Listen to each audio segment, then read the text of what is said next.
시청자 여러분 안녕하십니까? 굿모닝 YTN 3부 시작합니다. 밤사이 중부 내륙 지방에 많은 비가 내렸습니다. 곳곳이 물에 잠기고 홍수경보가 내려졌습니다. 취재기자 연결해서 밤사이 상황 알아보겠습니다. 최민기 기자. 네, 사회부입니다. 네, 비 피해 상황부터 알아볼까요?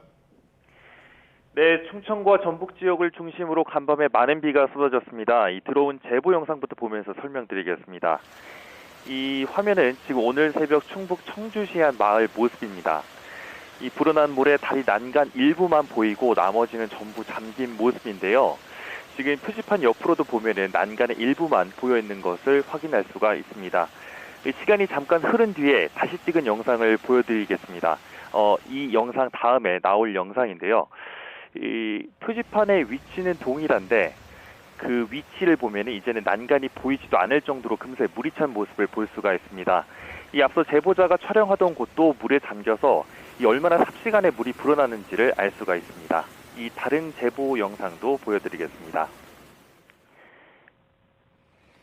이 지금 보고 있는 화면은 충남 공주시의 금강 신관공원을 촬영한 영상입니다. 이 어제 저녁 6시쯤 상황인데요. 일부 구조물을 제외하고는 공원이 모두 물에 잠겼습니다. 이 보시면 공주시의 마스코트인 고마곰 모형도 급류에 떠내려가는 모습을 볼 수가 있는데요. 성인 키보다 큰 크기인데도 상체 부분만 떠 있어서 물이 얼마나 깊게 들어찼는지 쉽게 알 수가 있습니다. 이 다른 제보 영상도 소개해드리겠습니다. 이 대전시 도심을 가로지른 유등천의 모습입니다. 하천 옆으로 원래 체육공원이 있었지만 지금은 모두 물에 잠긴 모습입니다. 불어난 물에 축구장 골레트가 마치 쓰레기를 담는 망처럼 변해버린 모습입니다. 네, 홍수특보가 내려진 지역도 많다고요.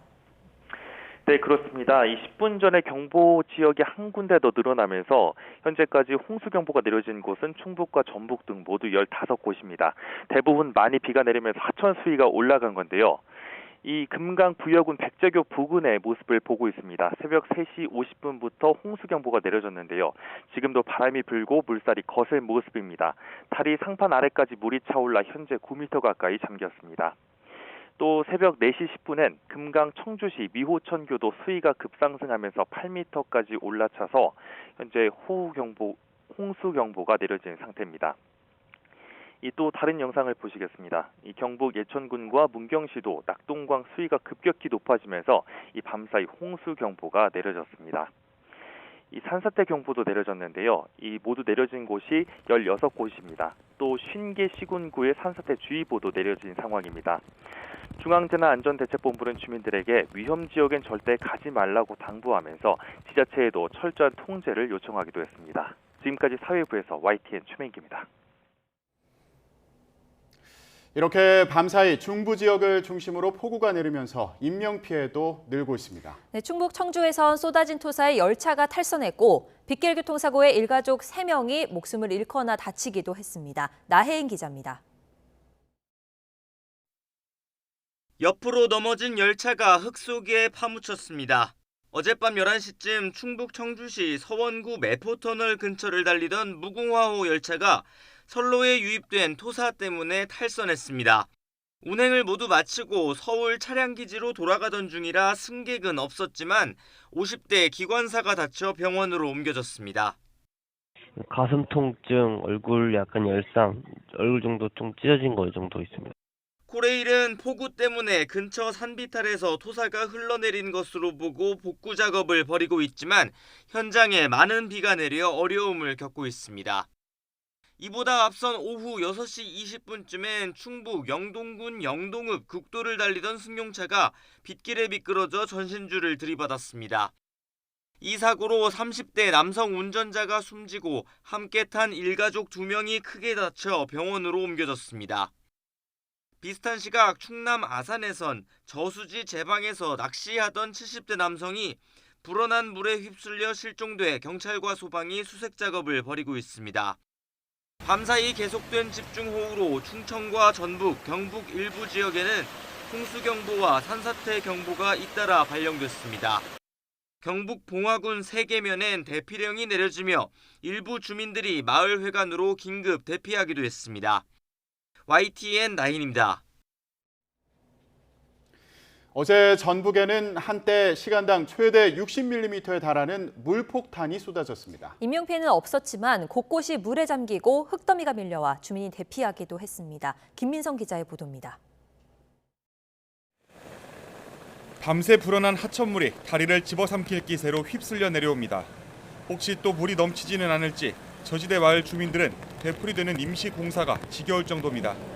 딸막 넘으니까 제방을 높이든 다리를 올려가지고 해야 주민들도 안전하고 그러지. 이건 국가적인 손해 아니에요. 엄청난 손해잖아요. 매년 이렇게 매번 그럽니다. 나들이 장소였던 하천 둔치는 그야말로 물바다로 변했습니다. 전주천입니다. 밤사이 많은 비가 내리면서 둔치에 물이 가득 찼고 차량이 다니는 언더패스 아래 차로까지 통제됐습니다. 피해가 가장 많은 지역은 호우특보 속에 이틀간 250mm 넘는 비가 내린 군산. 산 아래 주택으로 토사가 쏟아져 주민이 마을 회관으로 대피했고 한 주유소 사무실에는 흙더미가 밀려들어와 창문이 파손됐습니다. 지금까지 경험하지 못했던 이어지는 물폭탄에 시민들도 불안에 떨었습니다. 지금 잠깐 차 빼러 나왔습니다. 비가 너무 많이 와가지고요. 이 정도로 잠긴 건 처음 봤어요. 네. 진안에서는 50대 환자가 병원에 가려다 갑자기 불어난 계곡에 갇혔습니다. 부안군에서는 공사 중이던 국도 23호선 우회도로 일부가 유실됐습니다. 부안 줄포리 한 마을 진입로가 끊겨 주민 6가구가 한때 고립됐습니다. 저지대 쪽은 다 침수가 됐고요. 아까도 그게 동네 진입로인데 네. 동네 진입로에 한 6가구가 거의 앞쪽에 있거든요. 네네. 진입로 다 도로가 잠겨가지고 나오지도 못하고 들어가지도 못하고. 오는 8월 초 열리는 세계 잼버리 대회 야영장은 이번 폭우에 다시 웅덩이가 패이고 곳곳이 갯벌처럼 변했습니다. 완주 만경강에 홍수경보가, 임실 섬진강과 정읍 동진강에도 홍수특보가 발효되기도 했습니다. 다행히 다친 사람은 없었지만 곳곳에서 차량과 주택 침수 신고가 계속 접수돼 소방 출동도 반복될 수밖에 없었습니다. 주말 동안 전북에 400mm 넘는 엄청난 비가 예보된 상태. 전라북도는 재난안전대책본부 비상단계를 최고인 3단계로 올려 비 피해에 대응하고 있습니다. YTN 김민성입니다. 전국을 강타한 집중호우로 사상자와 주택, 도로 등 침수 피해가 잇따르고 있습니다. 중앙재난안전대책본부 집계를 보면 오늘 새벽 6시까지 이번 집중호우로 2명이 숨지고 6명이 다쳤습니다. 어제 오후 충남 논산시 추모원에서 난 산사태로 사상자 4명이 발생했고 전남 보성과 경기도 용인에서 도로 유실이나 토사 붕괴로 각각 1명씩 다쳤습니다. 충북 옥천에서는 산사태로 주택 내부에 토사가 유입되면서 60대 주민이 다리를 다쳤고 청주에선 열차 탈선으로 50대 기관사가 경상을 입었습니다. 11일 부산 학장천에서 산책 중에 실종된 여성에 대한 수색 작업도 진행되고 있습니다. 전국적으로 주택과 차량 침수 등 사유시설 피해는 71건 발생했고 수도권과 충청, 전북, 부산 등 13개 시도에서 882명이 일시 대피했습니다. 전국에 내리고 있는 비로 호남선과 영동, 태백선 등 곳곳에서 일반 열차 운행도 차질을 빚고 있습니다. 한국철도공사는 어제 오후 6시 15분부터 오늘 마지막 열차까지 침수 우려가 있는 호남선 서대전에서 익산 구간의 일반 열차 운행을 중지한다고 밝혔습니다.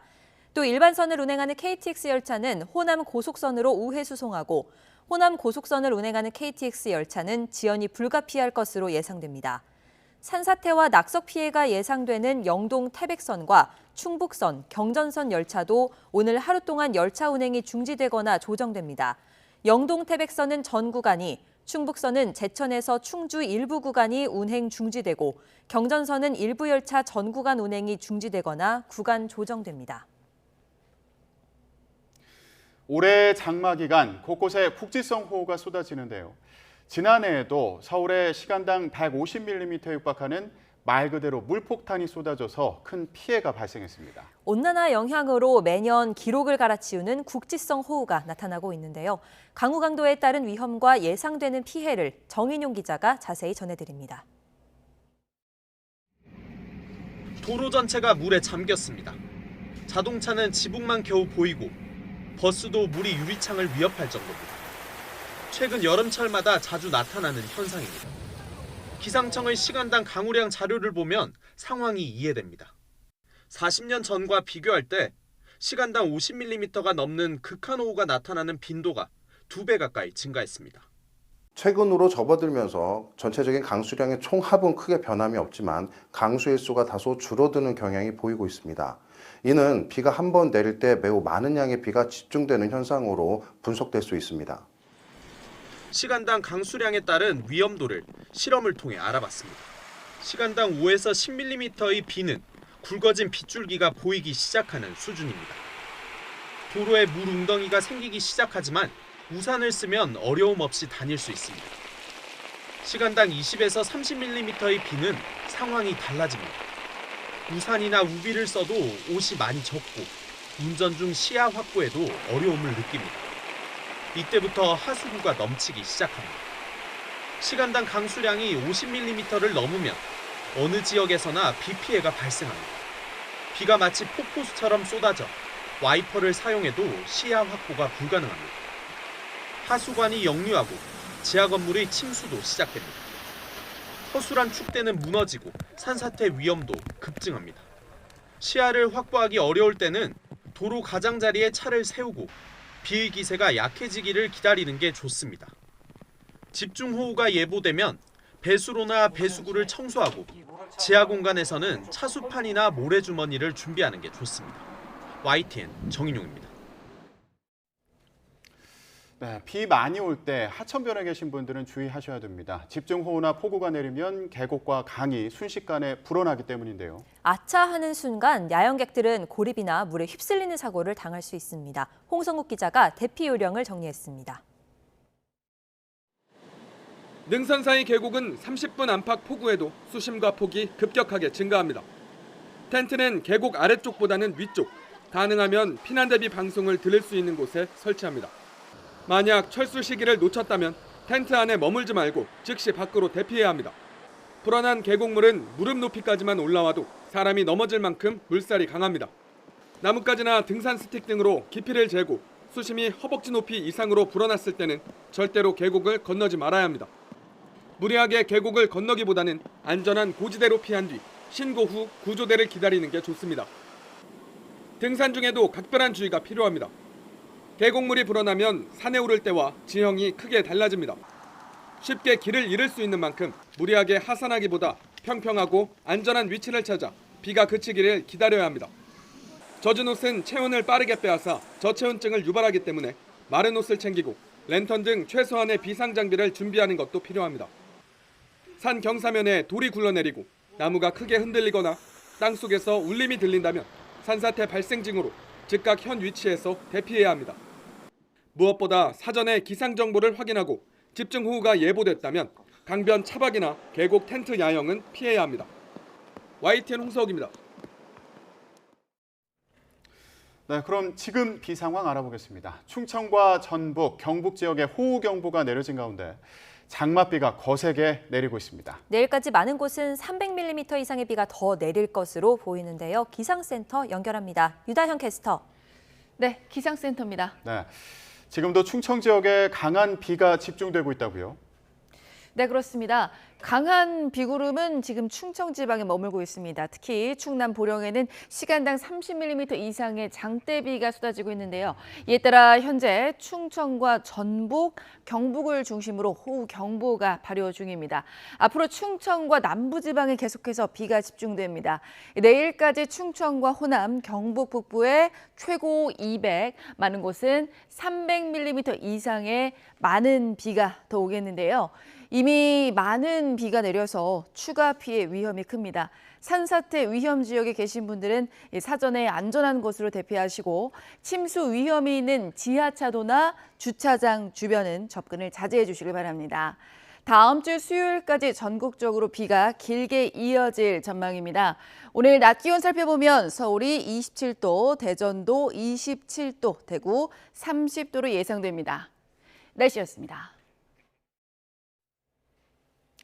40도를 넘는 더위와 폭우 등 극심한 기상 변화가 세계 곳곳에 강타하면서 피해가 잇따르고 있습니다. 4년 만에 찾아온 엘니뇨가 원인인데 이런 기상이변이 이어질 수 있다는 경고가 끊이지 않고 있습니다. 김진호 기자가 전해드립니다.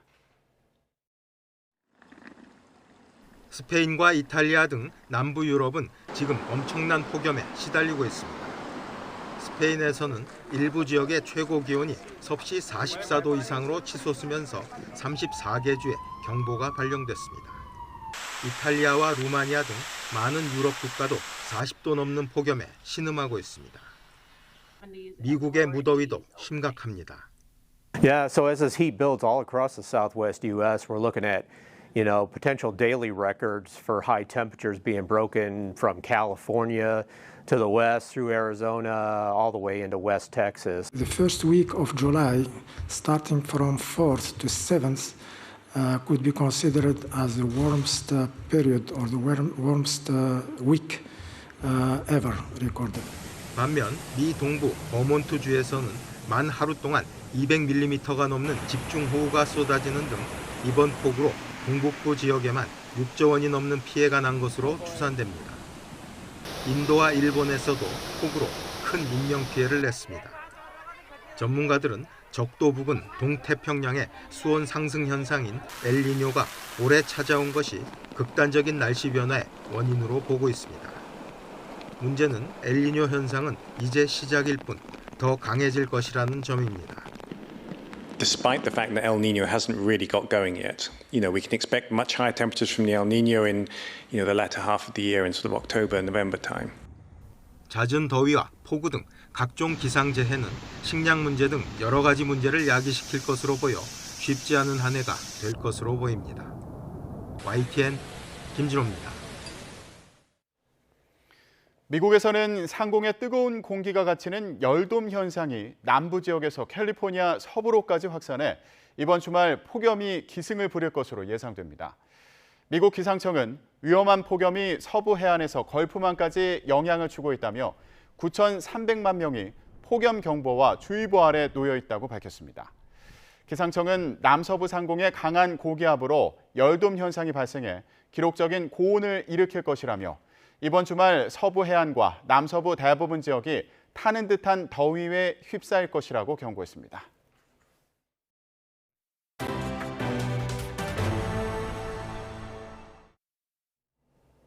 폴란드를 공식 방문한 윤석열 대통령이 정상회담에서도 강조했던 우크라이나 재건 사업에 초점을 두고 경제 행보를 이어갔습니다.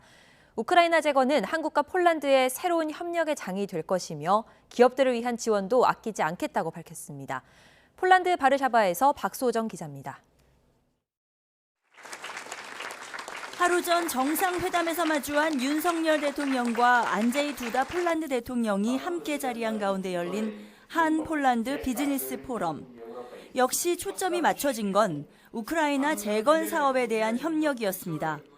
윤 대통령은 협력의 새로운 장이 될 것이라면서 한국과 폴란드가 파트너로 참여할 것이라는 점을 거듭 강조했습니다.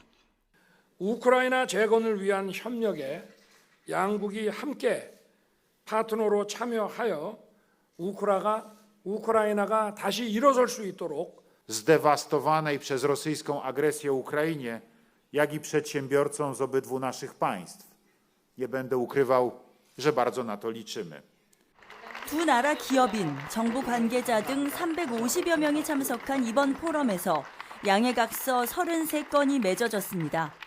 배터리 미래차 등 첨단 산업 11건, 원전 수소 등 에너지 분야 13건 등입니다. 윤 대통령은 이어 재건 사업에 참여를 추진하는 기업인들을 만나 정부의 적극적인 지원을 약속했습니다. 해외 순방 때마다 대학교를 찾아 강연 등으로 학생들과 만났던 윤 대통령. 폴란드에서는 바르샤바대 한국어학과 학생 등 청년 100여 명과 대화를 나누며 두 나라 교류의 차세대 주역으로 성장하도록 격려했습니다. 상대 국가에서 일자리를 찾고 사회 경험을 할 수 있는 그러한 기회를 저희 양국 정부가 적극적으로 만들어서 우크라이나 재건 사업 협력을 포함해 경제 협력에 방점을 둔 윤 대통령의 폴란드 방문 일정은 마무리가 됐습니다. 이번에 체결된 양해각서들이 얼마나 구체적이고 실질적인 성과로 나타날지가 관건입니다. 폴란드 바르샤바에서 YTN 박소정입니다. 윤석열 대통령과 함께 해외 순방 중인 김건희 여사가 리투아니아 현지 명품 매장을 찾아 쇼핑을 했다는 외신 보도가 나왔습니다. 민주당은 지금이 그럴 때냐며 해명하라고 압박했습니다. 김경수 기자의 보도입니다. 리투아니아 매체가 최근 올린 기사입니다. 한국의 퍼스트레이디는 50세의 스타일 아이콘이라는 제목으로 김건희 여사가 리투아니아의 수도 빌뉴스에서 5곳의 유명 상점을 방문했다는 내용을 사진과 함께 전했습니다. 보도가 지목한 상점이 두 브롤리아이 등 명품 매장 5곳으로 알려지면서 논란이 됐습니다. 김건희 여사는 경호원과 수행원 16명을 대동했고 쇼핑 당시 일반인의 출입을 막은 것으로 알려졌습니다. 김 여사의 쇼핑 물품은 기밀이라서 공개할 수 없다고 합니다. 현지 언론은 김 여사가 다녀간 다음 날에도 한국 대표단 몇 명이 다시 찾아와 추가로 물건을 샀다고 보도했습니다. 민주당은 대통령의 정상 외교에 뜬금없이 터져나온 쇼핑 보도를 납득할 수 없다며 해명을 요구했습니다. 장마와 수해 소식으로 답답한 국민은 혼란스럽다며 김 여사의 구입 품목과 비용을 공개하라고 압박했습니다. 이에 대해 대통령실 관계자는 김 여사가 상점을 방문한 건 맞는 것 같지만 물품을 산 것도 아니고 여러 곳에 간 것도 아닌 듯하다면서 정확한 사실관계는 현지에서 확인해야 된다고 전했습니다. 보도에 따르면 현지 매장 관계자는 김 여사의 방문 사실은 인정하면서도 구체적인 내용에 대해선 말을 아꼈습니다. 윤석열 대통령의 4박 6일 순방은 성과를 냈지만 예상치 못한 논란이 순방 마지막 날 터져나왔습니다. YTN 김경수입니다. 윤석열 대통령의 국정 지지율이 올해 들어 가장 큰 폭으로 내려간 여론조사 결과가 나왔습니다. 한국갤럽이 11일부터 13일까지 사흘간 전국 18세 이상 1,001명에게 조사한 결과 윤 대통령 직무수행 긍정평가는 32%로 일주일 전보다 6%포인트 하락했습니다. 반면 부정평가는 3%포인트 상승한 57%로 집계됐습니다. 긍정평가 이후로는 외교가 32%로 첫손에 꼽혔고 결단력과 뚝심, 노조 대응 등이 뒤를 이었습니다. 부정평가 이후로는 후쿠시마 오염수 방류 문제와 외교가 나란히 14%를 차지했고 독단적이라는 대답이 나왔습니다. 한국갤럽은 광주, 전라, 부산, 울산, 경남 등 남부권에서 상대적으로 직무 긍정률 변화가 컸는데 오염수 방류 확정과 무관치 않아 보인다고 설명했습니다. 자세한 내용은 중앙선거 여론조사 심의위원회나 갤럽 홈페이지를 참조하면 됩니다. 2주 동안 총파업을 벌이고 있는 민주노총이 빗속에 야간 촛불 집회를 진행했습니다. 민주노총은 어제 저녁 7시 서울 중구 파이낸스 센터 앞에서 정권 퇴진을 요구하는 촛불 집회를 열었습니다. 이들은 정부가 집회 시위의 자유를 보장하지 않는 등 노조와 노동자를 탄압할 뿐 아니라 일본의 후쿠시마 오염수 방류를 묵인하며 시민의 삶도 위협하고 있다고 비판했습니다. 발언자로 나선 송지연 언론노조 TBS 지부장은 정부가 TBS 지원 조례를 폐지하고 예산을 삭감한 데 이어 YTN 민영화, KBS 수신료 분리징수를 추진하며 언론 자유를 짓밟고 있다고 주장했습니다. 3일부터 2주 동안 총파업에 들어간 뒤 매주 이틀씩 야간 촛불 집회를 개최하고 있는 민주노총은 오늘 서울 도심에서 일정을 마무리하는 대규모 집회를 열 계획입니다. 보건의료노조가 총파업을 종료하기로 했습니다. 보건의료노조는 환자들의 불평과 정부 입장 등을 종합적으로 고려해 총파업을 끝내기로 했다고 밝혔습니다. 다만 현장 교섭과 현장 파업 형태로 전환해 의료 인력 확대와 공공의료 확충 등에 대한 요구를 이어가겠으며 정부가 소홀하게 대응할 경우 2차 산별 총파업에 나서겠다고 경고했습니다.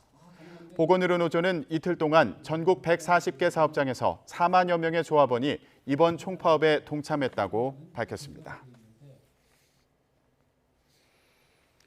빌라 수백 채를 사들인 뒤 이른바 빌라왕들을 내세워 전세 사기를 벌인 부동산 컨설팅 업체 대표가 1심에서 중형을 선고받았습니다. 서울중앙지방법원은 사기 혐의로 구속 기소된 신모 씨에게 징역 8년을 선고했습니다. 재판부는 피해자의 75%가 경제적 기반이 마련되지 않은 20, 30대로 임대차 보증금을 돌려받을 거라는 신뢰를 이용해 신 씨가 막대한 피해를 주었다고 질타했습니다. 신 씨는 2017년부터 자신의 업체의 명의를 빌려준 바지 집주인 이른바 빌라왕을 여러 명 두고 무자본 갭 투기 방식으로 다세대 주택을 사들여 전세 보증금을 가로챈 혐의로 구속 기소됐습니다. 한국은행은 긴축 기조를 더 유지할 필요가 있다며 금리를 동결한 데 이어 추가 인상 여지를 남겼습니다. 하지만 물가가 어느 정도 잡혀가는 데다 경기 회복이 더뎌지고 있는 만큼 시장에선 금리 인하 기대감이 커지고 있습니다. 김지성 기자가 보도합니다. 올해 안 2차례 추가 금리 인상 가능성을 예고한 미국. 한국은행은 그렇게 되면 환율이 뛸 수 있다며 우리도 인상할 수 있다는 여지를 남겼습니다. 주요국 통화 정책이 어떻게 바뀔지 또 그거에 의해서 환율이 어떻게 바뀔지 이런 것들은 아직 안심하기는 좀 일러요. 지금 당장은 아니지만 그로 인해서 또 금리 격차, 외환시장의 불안 이런 것들이 일어나면 당연히 금리를 올릴 수 있는 가능성이 있어야 된다고 생각하고요. 하지만 물가가 잡혀가는 상황에서 추가 인상은 쉽지 않아 보입니다.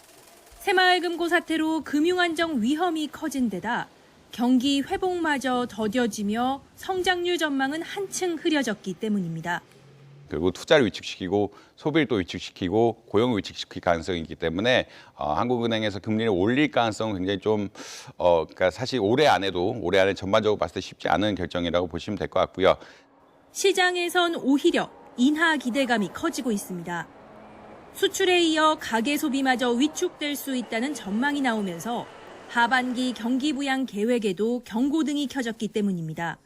우리 실물 경제가 생각보다는 좀 회복이 더딜 수 있을 거라는 좀 비관적인 시각, 부동산 시장, PF 관련해서 최근에 새마을금고 이런 사태 등 금융시장의 경색 문제 이런 것 때문에 어떤 시장의 금리 인하 기대가 높아지고 있는 것 같습니다.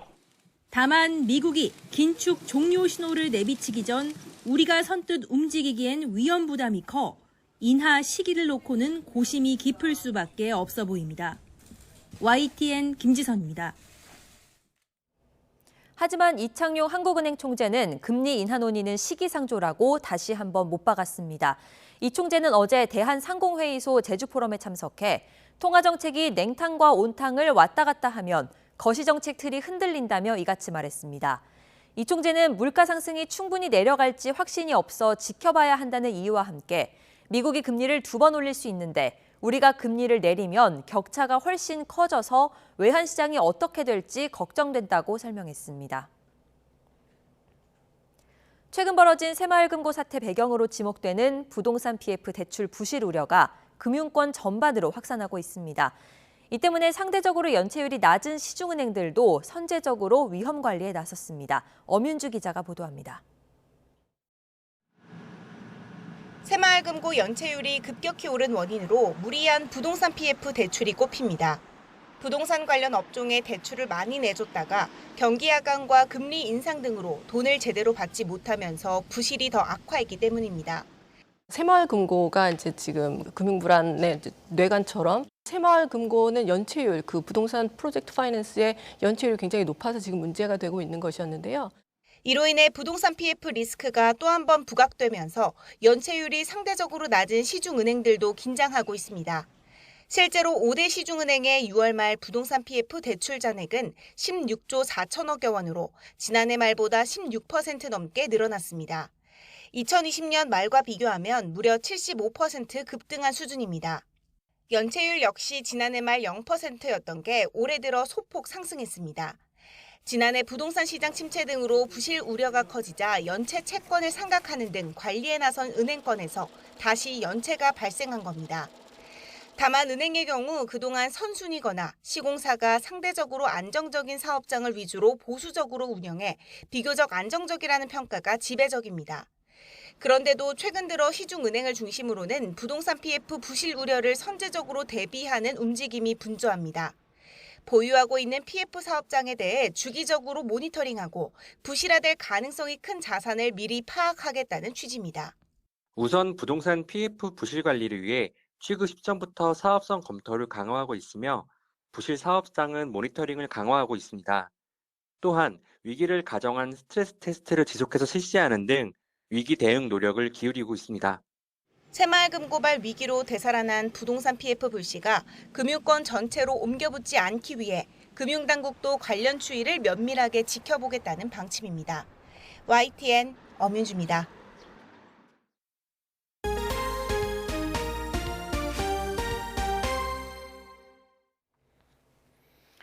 아세안 외교장관 회의를 계기로 한국과 중국이 고위급 양자회담을 열고 성숙한 한중 관계를 위해서 세심하게 노력을 기울이기로 했습니다. 한미일 3국도 회담을 열고 북한의 대륙간 탄도미사일 발사를 규탄하는 공동성명을 발표하고 안보 협력을 강화하기로 했습니다.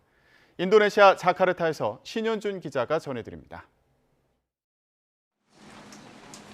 박진 외교부 장관이 왕이 중국 공산당 중앙정치국 위원과 11개월 만에 다시 만났습니다. 인도네시아 자카르타에서 열린 아세안 장관회의를 계기로 한중 양자회담을 가진 건데 올해 들어 두 나라의 장관급 이상 인사가 만난 것은 이번이 처음입니다. 45분간 진행된 회담에서 양측은 경색된 양국 관계를 개선하고 건강하고 성숙한 한중 관계를 만들어 나가기 위해 세심한 주의와 노력을 기울여 나가기로 했습니다. 특히 지난해 11월 한중 정상회담에서 한중 관계를 지속 발전시켜 나가기로 한 정상 간 공관대를 재확인하고 다양한 수준에서 양국 간 소통과 교류를 강화하기로 했습니다. 이어 열린 한미일 외교장관 회담에서는 지난 10일 북한의 대륙간 탄도미사일 화성 18형 발사에 대한 강한 질타가 이어졌습니다. 북한의 도발을 규탄하는 공동 성명을 채택한 데 이어 북한 미사일 정보를 실시간으로 공유하고 해상 미사일 방어 훈련과 해양 차단 훈련 등을 강화하기로 했습니다. And there is no greater challenge to that common security than the ongoing provocations coming from North Korea. 이어지는 국제사회의 비난에 아세안 지역 안보 포럼에 참가한 북측 대표는 취재진의 질문에 답하지 않고 쫓기듯 회담장을 빠져나갔습니다. 오늘 참석하신 데서 한 말씀 해주시죠. 장관님 오늘 어떤 말씀 나누셨어요? 북한의 잇단 도발에도 유엔 안보리가 대북 제재 결의를 하지 못하고 있는 가운데 한미일 3국은 대북 공조를 더욱 강화하기로 뜻을 모았습니다. 인도네시아 자카르타에서 YTN 신현주입니다. 미중 간의 고위급 대화가 속속 재개되고 있는 가운데 내일부터 존 케리 미국 기후변화 특사가 중국을 방문합니다. 외교와 경제에 이어서 글로벌 현안에서도 대화 채널을 복원하려는 시도인데요. 앞으로 미중 정상회담 성사로 이어질 수 있을지 주목됩니다. 워싱턴에서 권준기 특파원이 전해드립니다. 존 케리 미국 기후변화 특사가 나흘 동안 중국을 방문합니다. 카운터파트인 셰젠화 중국 기후특사 등을 만나 온실가스 배출 등 글로벌 환경 문제를 논의할 계획입니다. China is a country, a huge country. It's the largest emitter in the world. And we need China to cooperate, and we need to cooperate with China.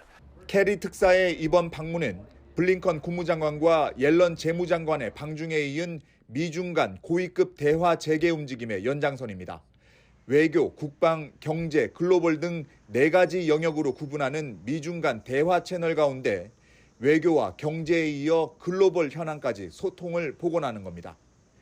케리 특사의 이번 방중을 놓고 야당인 공화당은 중국 거짓말에 놀아나고 있다며 공세를 퍼붓고 있습니다. China doesn't have to comply till 2060 because they lie and say they're a developing nation, self-designated.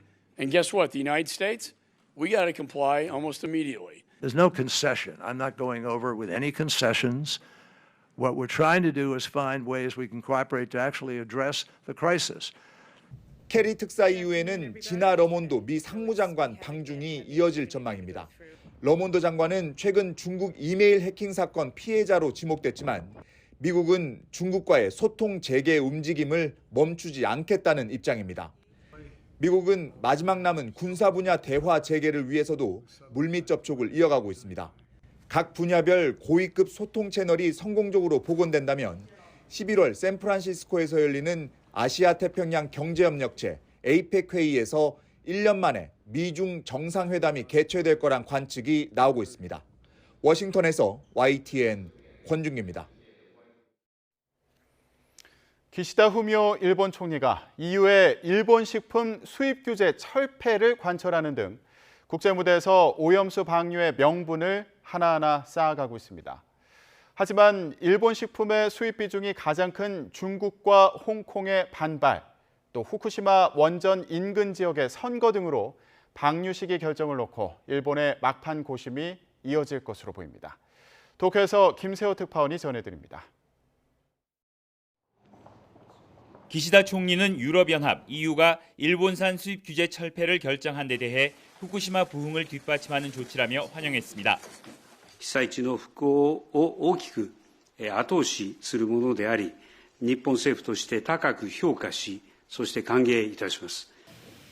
특히 EU가 후쿠시마 원전 오염수 방류 계획에 대한 IAEA의 보고서 내용을 지지하면서 방류를 위한 일본의 명분은 더욱 두터워지고 있습니다. 반면 일본의 오염수 방류 시 중국이 추가 규제를 시사한 데 이어 홍콩도 10개 현의 수산물 수입을 즉시 금지하겠다며 압박을 이어가고 있습니다. Exercise really starts is that we'll be banning a large number prefectures sea products beyond, of course, the present scale. 지난해 일본의 농수산물, 식품 수출액 비중은 EU가 5.1%로 6위인 반면 중국은 20.8%, 홍콩은 15.6%로 1, 2위를 기록했습니다. 때문에 EU의 수입 규제 해제 조치에도 중국과 홍콩이 실제 수입 규제에 나서면 일본 어민들의 타격이 불가피할 수밖에 없습니다. 일본 정부는 유감을 표명하며 과학적 근거를 강조했습니다. また中国側に対しては科学的根拠に基づいた議論を行うよう強く求めていきます。 또 후쿠시마 원전 인근 3개 지역의 선거가 8월부터 11월까지 이어지는데 일본 정부는 이들 지역 여론에도 촉각을 곤두세우고 있습니다. 하지만 여론을 의식해 방류 시기를 변경했다가는 불안감을 더 키울 수 있다는 지적도 여당인 자민당 내에서 제기되는 것으로 알려졌습니다. 실제 오염수 방류 이후의 파장이 어떻게 전개될지를 살펴야 하는 만큼 방류 시기를 앞두고 일본 정부의 고심은 깊어질 것으로 보입니다. 도쿄에서 YTN 김세호입니다. 나토 정상회의를 마치고 핀란드를 찾은 조 바이든 미국 대통령이 푸틴이 이미 졌다며 러시아의 핵 사용 가능성에 선을 그었습니다. 또 반란을 일으켰던 바그너 그룹의 수장 프리고진 독살 가능성을 경고하기도 했는데요. 이런 가운데 미국이 제공한 집속탄이 도착하자 우크라이나는 전장을 바꿀 거라면서 반겼습니다. 이종수 기자가 전해드립니다. 사울리 니니스트의 핀란드 대통령과 공동 기자회견을 연 바이든 대통령. 바이든 대통령은 푸틴 대통령이 이미 졌다며 러시아가 협상에 나설 것으로 전망했습니다. The answer is Putin's already lost the war. Is used. He could end the war tomorrow. He could just say, I'm out. 바이든 대통령은 서방뿐 아니라 중국과 세계가 핵무기 사용은 안 된다고 여러 차례 전달한 점을 들어 러시아의 핵무기 사용 가능성에 대해선 선을 그었습니다. 바이든 대통령은 반란을 일으킨 용병그룹 수장 프리고진의 신병과 관련해선 푸틴의 독살 가능성을 경고했습니다. If I were he, I'd be careful what I ate. I'd be keep my eye on my menu. 한편 하나의 폭탄 속에 여러 개의 소형 폭탄이 들어있어 강철비로 불리는 집속탄이 미국의 지원으로 우크라이나에 도착했습니다. 올렉산드르 시르스키 우크라이나 육군 총사령관은 아직 사용하진 않았지만 전장을 근본적으로 바꿀 수 있다고 말했습니다. 푸틴 대통령은 서방이 우크라이나에 추가 군사 지원 패키지를 제공하기로 한 데 대해 전황에 미칠 영향이 제한적이라고 주장했습니다. Ракет достаточно дальнего радиуса действия. Ну, что да, они ущерб наносят, но ничего критического в зоне боевых действий не происходит с использованием этих ракет. 푸틴 대통령은 서방 전차는 구소련제 전차보다도 훨씬 잘 불탄다면서 무기 추가 공급은 아무런 변화를 일으키지 못하고 상황을 악화할 뿐이라고 강조했습니다. YTN 이종수입니다. 지난달 무장 반란 사태를 일으켰다가 하루 만에 철수한 러시아 용병 바그너 그룹 일부 인원이 벨라루스에서 군사교육 업무를 맡고 있다고 벨라루스 국방부가 밝혔습니다. 벨라루스 국방부는 바그너 그룹 용병들이 수도 민스크에서 동남쪽으로 90km 정도 떨어진 소도시 아시포비치 인근 군사지역에서 벨라루스 장병들을 교육하고 있다고 전했습니다. 중국의 민간 기업이 미국 기업들을 제치고 세계에서 처음으로 액체 수소 메탄 로켓 발사에 성공했습니다.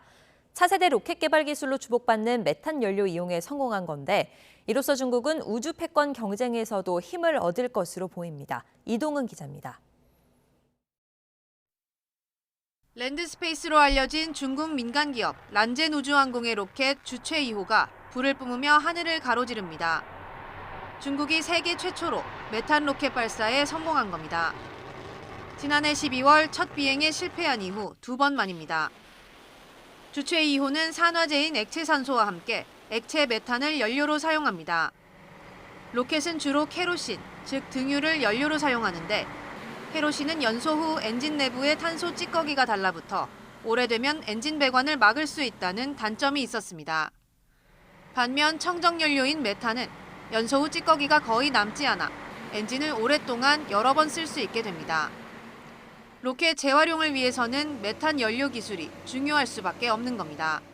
我们湖州的试车台上单台工作7次，一共工作了2800秒。这时候这个积碳仍然很轻微所以从这个角度来讲，你看它可能是要很长很长的一个工作时间才需要去做一次大修。那它其实对于可重复使用火箭来讲还是很友好。 또 메탄은 케로신보다 가격이 저렴해 로켓 연료 비용을 크게 줄일 수 있습니다. 실제로 주체 2호는 메탄을 이용해 추진체 비용을 50%에서 최대 90%까지 낮췄습니다.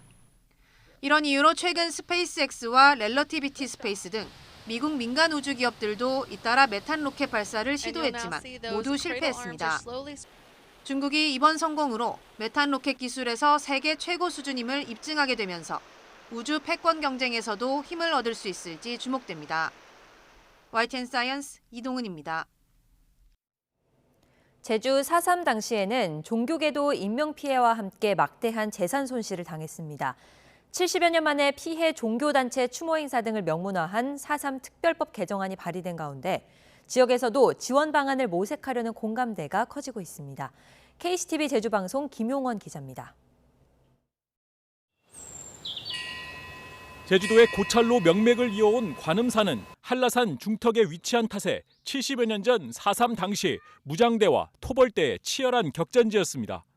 1949년 2월 국군 토벌대에 의해 대웅전을 비롯한 전각 9채가 모두 전소됐습니다. 4.3 당시 있었던 불교계 사찰은 80곳으로 알려졌는데 이 가운데 70%인 56개소가 전소되거나 파손됐습니다. 승려를 비롯한 14명이 총살당했고 수장과 고문 후유증, 예비 검속과 행방불명된 희생자 등을 합친 인명피해는 23명으로 파악되고 있습니다. 기독교도 교회 63곳 가운데 5곳이 전소 또는 소각 피해를 입었고 1명이 무장대에 의해 살해됐습니다. 특히 불교 사찰 피해는 20여 년 전 진행된 조사 때보다 더 늘어난 것으로 나타났습니다. 폐사돼서 더 이상 조사할 수 없었던 사찰까지 포함되면서 56개 사찰로 집계가 된 겁니다. 그동안 4.3 종교 피해는 크게 주목받지 못했다가 지난 5월 종교 피해 지원 등을 명문화한 4.3 특별법 개정안이 발의되면서 관심이 높아지고 있습니다. 상임위 심의를 앞두고 있고 차제에 저희들이 꼭 단순한 소위 위령의 차원을 넘어서서 여러 가지 해야 할 부분도 존재하기 때문에 이 기회에 좀 의견을 모아보자. 종교 피해 지원 방안을 모색하는 토론회에는 피해 당사자였던 불교와 기독교, 천주교인이 한자리에 모여 공감대를 형성했습니다. 종교인들은 항상 참고 인내하고 이런 큰 덕목으로 생각해 왔는데 또 다른 면을 생각하면 4.3의 진실과 진실을 밝혀내는 쪽에 한 큰 축을 이룬다 생각하니까 이것도 해야 되는 일이구나. 특별법 입법 과정과 더불어 앞으로 4.3 종교 유적지 보존 방안이나 승려 희생자 추가 등록 문제, 각종 위령 행사에 대한 예산 지원 등을 법제화하자는 요구들이 커지고 있습니다. 복합 유적지가 많이 이제 산재가 돼 있는 그런 상황이라서 보고는 돼 있으다마는 거기를 잘 활용을 해서 어떤 역사적인 교훈을 얻는 그런 장소로 활용해 나가야 되지 않을까. 75년 만에 종교계 피해가 공론화되면서 그동안 사각지대에 있었던 종교시설 피해 복구와 종교인들의 명예 회복 방안이 마련될지 주목됩니다. KCTV 뉴스 김용원입니다. 청정 전남의 그린 바이오 산업벨트 조성 사업이 속도를 내고 있습니다. 농림부의 현장 간담회에서는 규제 철폐와 지역 균형 투자 등 바이오 기업들의 목소리가 터져나왔습니다. 김범환 기자가 보도합니다. 정부는 농식품의 새로운 가치 체인을 만들기 위해 그린 바이오 산업을 중점 육성하고 있습니다.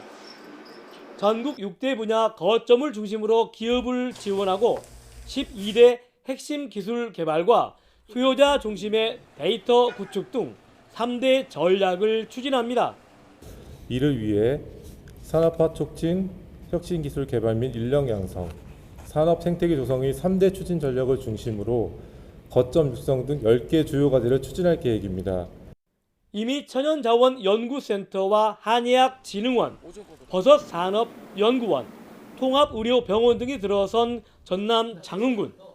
전남은 백신 산업특구 화순, 산림자원 연구의 메카 나주 등과 함께 장흥군의 천연물 산업 전주기 플랫폼 구축에 나섰습니다. 전라남도와 우리 장군이 협력해서 반드시 K 천연물 산업 전주기 표준화 지원 허브 구축 사업을 유치하여 장군을 생명산업의 메카뿐만 아니라 대한민국 생물산업 발전에 이바지하도록 하겠습니다. 농림부의 그린 바이오 산업 현장 간담회에서는 규제 철폐와 지역 균형 지원 등 갖가지 민원이 본물처럼 터져 나왔습니다.